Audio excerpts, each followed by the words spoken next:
Guys, There. I think Nick's here. Now, let's go to the Time Crisis Hotline. Hey guys. Oh, hey, what's up? Hey, What's welcome up? to Time Crisis. Yo, thanks for having me. Nick Robinson, star of A Teacher, written and directed by Hannah Fidel, Oh yes. out this week. So you're on set of something else now? Yeah, something doesn't matter. It doesn't matter. It's not A Teacher. All right. Damn. That's what I'm talking about. We respect that type of loyalty. That's what. Yeah, come on. I am on set. I'm in between setups right now, as we say in the industry. They're in between scenes, and yeah, sitting in a really lovely trailer right now. It's like a 8-foot by 8-foot Holiday Inn, basically. But Nick, do they have a massage chair in your trailer? See, they do not. And that's why I'm not trying to talk about this show. I'm trying to talk about A Teacher, because on A Teacher, I had a massage chair in my trailer. So Wow. I'm not even trying to talk unless we're trying to. All right. Well, yeah, Unless we're talking massage chairs. I just hope that the people working on whatever thing you're on right now understand not to come knocking on the trailer because you're doing press right now. Exactly. I haven't told anybody that yet, but if they do, I'll do it. You know, they'll be hearing from me. Are you f***ing serious? I'm on Time Crisis right now. Get the fuck out of here. We are done professionally. Done.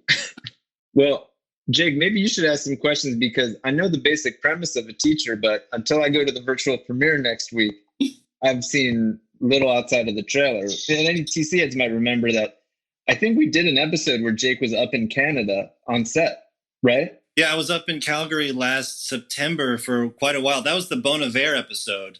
Missed that, but I did call in. But you did go to Tim Hortons. That's right.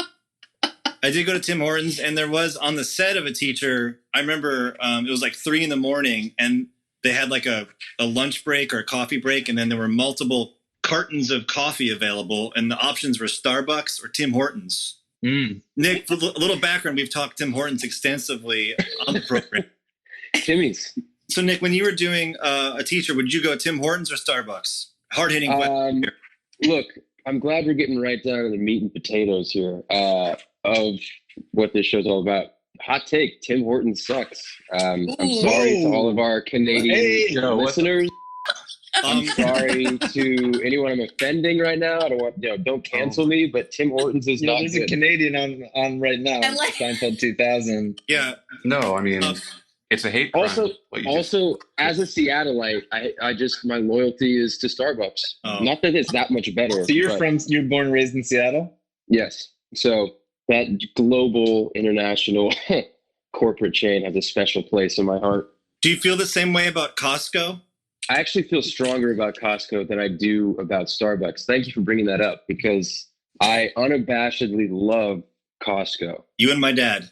Yeah. I grew up in a big family, so we would go to Costco all the time when I was growing up. So it has like a nostalgia factor as well. And they just have great deals, period. Like it's a good place to buy a lot of things. Buying in bulk. How much are they paying you right now?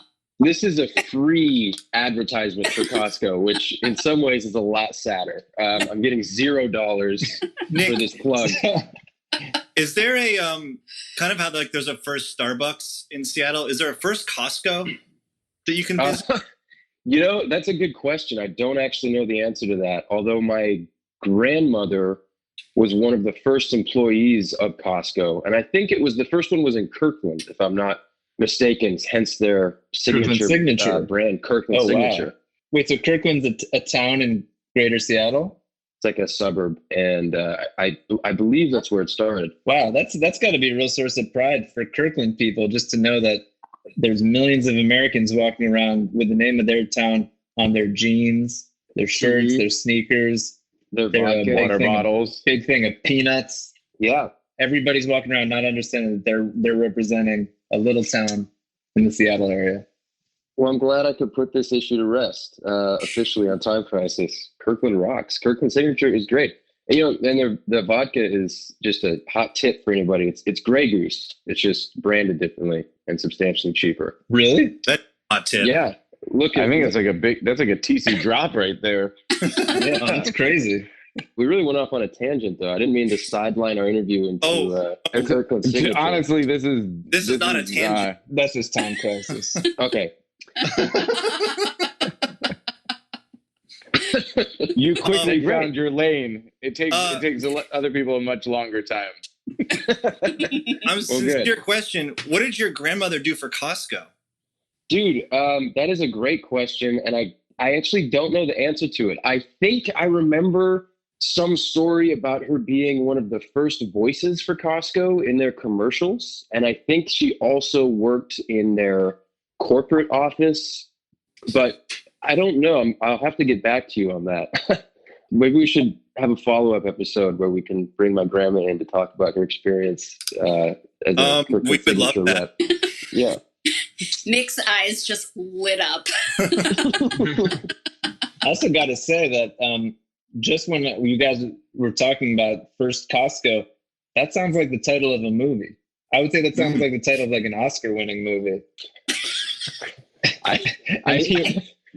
He worked for I don't Best know if I Picture. agree. Yeah, First Costco. First Costco. Yeah, I mean, Hannah, write That's it. good. All-star in it. I'm down. We can tell the origin story of Costco and my grandmother. People love stories like that too, about where it's kind of like, so this project's like very personal to you, and it's like, well, yeah, actually, my grandma worked at the first Costco. You know, like that's. I think the Academy would love that personally. Oh my God, yeah, they would eat that up. Let's talk about the show a little bit. Let's do it. So, just for the listeners, so this is based on a movie that you made. How long ago? The movie premiered in 2013. And I've been working on this show since. So here we are. You've worked on it every day. Yep. And the basic premise is that a teacher, Yes. Female teacher. who's the A teacher of the title, Yes. who's played by Rooney Mara, has an affair. Kate Mara. First, nope, yeah, strike one. Okay, but Rooney Mara and Kate Mara are sisters. Yes, they are sisters.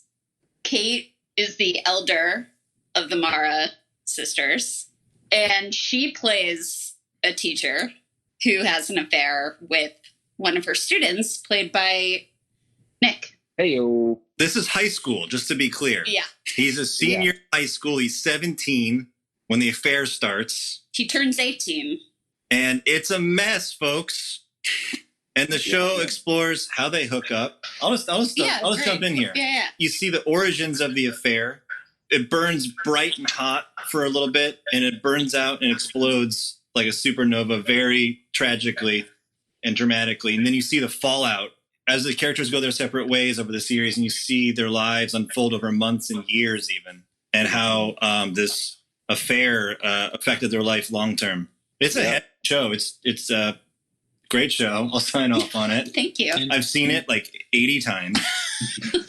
And kind of ripped from the headlines, right? Hannah, were you inspired by a specific story, or there's just like, there seems to be like infinite stories about teacher-student? Yeah, I think just culturally, our society is sort of obsessed with this narrative, and you see the sort of titillating hot teacher fantasy. I mean, you see it in also, look at that music video, Hot for Teacher, but also in porn. And if you know, there's just so much clickbait on the internet for like the hottest teachers who slept with their students, but it wasn't based on any particular incident. It was really sort of an amalgamation of a bunch of stories. But at the same time, I was really curious about looking at these mugshots of women who were in their 20s and 30s and seemingly looking normal.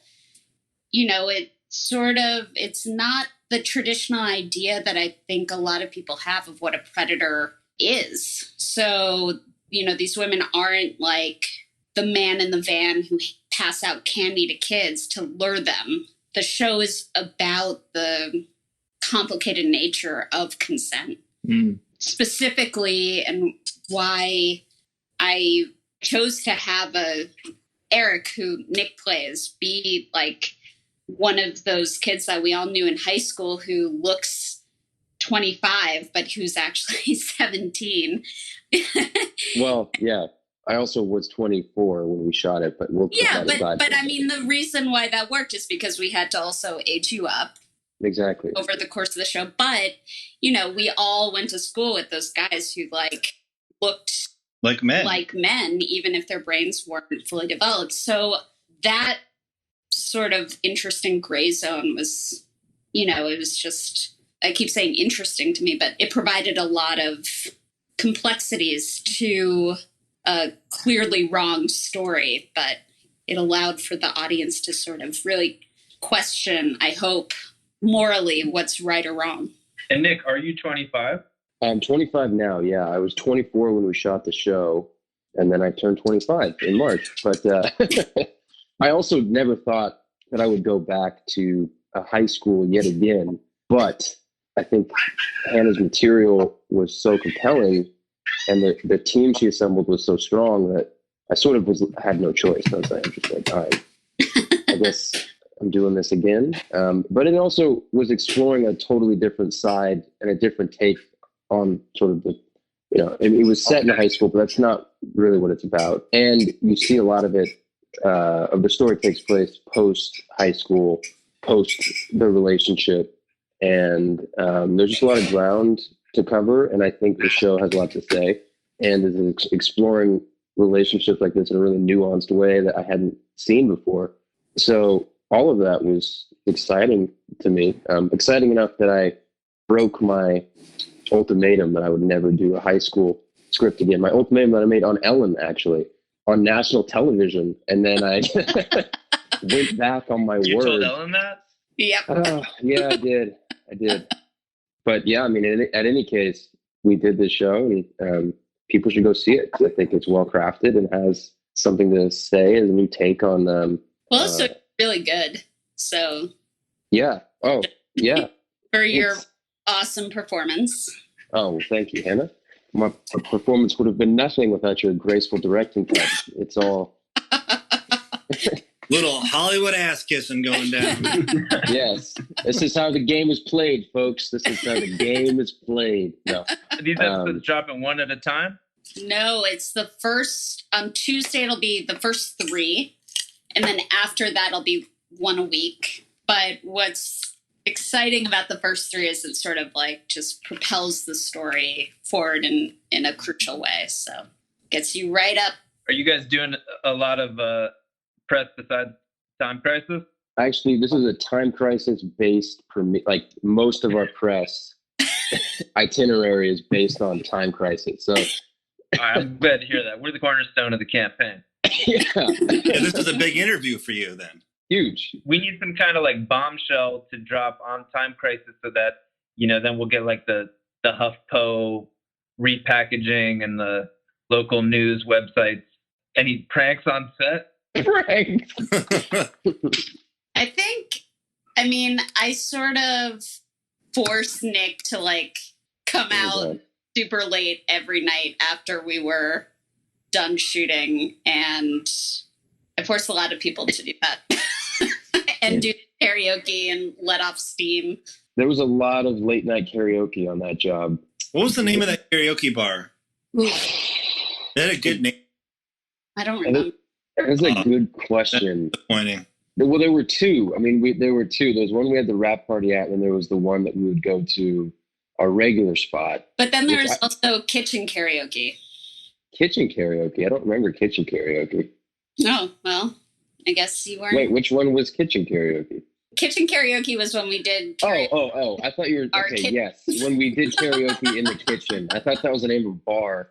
There was also kitchen karaoke. Yeah, I don't know, to all of your listeners out there, Hannah has a handheld karaoke mic that she carries around with her at all times to just be ready. Everyone. Yeah. Actually, yeah, we have some videos of Michael Costigan, our producer, Hannah, the cast of a teacher standing around a kitchen island singing different songs. Brandy by Looking Glass. Oh, that's a great song. Yeah. It's actually one of my go-to karaoke songs. Nick, I don't know if people know this about you, but you have a great voice. I'm not saying this to get you to sing right now. I'm just saying it as a statement. A 1, a 2, a 1. No. Thank you. No, I mean, I don't know. I like to sing, I guess. I've never really done it professionally, but Maybe you should. appreciate that. Maybe. You could do it semi-professionally. Yeah. What is that? I don't know. What does Semi-pro? semi-pro mean? What's like the feeder league for pro That's kind singing? of I'm at, like kind of cover band, kind of hobby rock stuff. Semi-pro. Yeah, I can get into that. That's a good vibe. I got a question for both of you guys to help this episode come full circle. Have either of you ever had a McRib? Yes, I am ashamed to say that I have. We're not judging. Are you aware that the McRib is back right now? I'm not aware of that, although I am in Canada right now. I don't know if the McRib is it a regional market thing or is it, It's back know. nationally in the States. That's a good question. It might not be back in Canada. But were you into it? Was there a time in your life where you were a fan? I really only have one memory of eating a McRib, and I was very drunk. I ordered it on Postmates or something, and I was living in Like a guest house. Yeah. So this couldn't have been that long ago, huh? It was probably 7, 8 years. I was probably 18 or 19. Well, that tracks actually, because the last time Right. was 2012. Is that right? Did they have Postmates in 2012? Wow. No. Oh, no, you know what it was? I lived very close to a McDonald's, and I walked there. In any case, I was 18 or 19, and I was eating a McRib, and it was good in the moment. Yeah. I mean, I didn't know that it hasn't been around since 2012. I didn't know that. Not nationally. Wow. So it's kind of a big deal that it's back now. Yeah. Isn't it based on pork prices or something? It only comes around. Oh, wow. We're trying to get to the bottom of it. There's various theories about when they choose to bring it back. We don't have confirmation, but yeah, a lot of people think it has to do with pork prices. But in that drunken moment when you got that one, was that your first, or you're just thinking that because that's the last time you had one? I think that may have been my first and last time I had a McRib.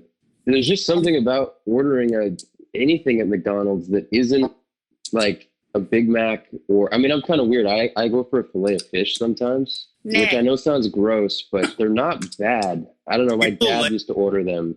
Yeah, people love them. Yeah. No, but I think that's a good point. And, we're hard on McDonald's often, but I'll give them a little credit. I think part of the reason I've never had a McRib is not because I've hated McDonald's my whole life or anything like that. I think Nick just got the knock on the door. Yeah, I'm doing some press. I'm on Time Crisis right now. Guys, Tell them. I'm talking about the McRib. We can't. I did just get the knock. They did say that they are ready for me. How can we wrap this up gracefully? We're going to spend the next hour of the program kind of dissecting your McRib story for accuracy and just, but thank you so much. Thank you for coming on the show. Everybody, you got to check out Nick's performance in A Teacher. Can't wait for it. You got to keep acting. Yeah. You got to keep acting literally right now. Got to keep the lights on, We hope you'll come back. I would love to, yes. Our time was brief, but it was nice. And yeah, please watch the show. Hannah's show, she rocks. Jake, thanks for having me. Of course, man. And yeah, good to meet you. Bye. All right, All right, have a good one. Bye.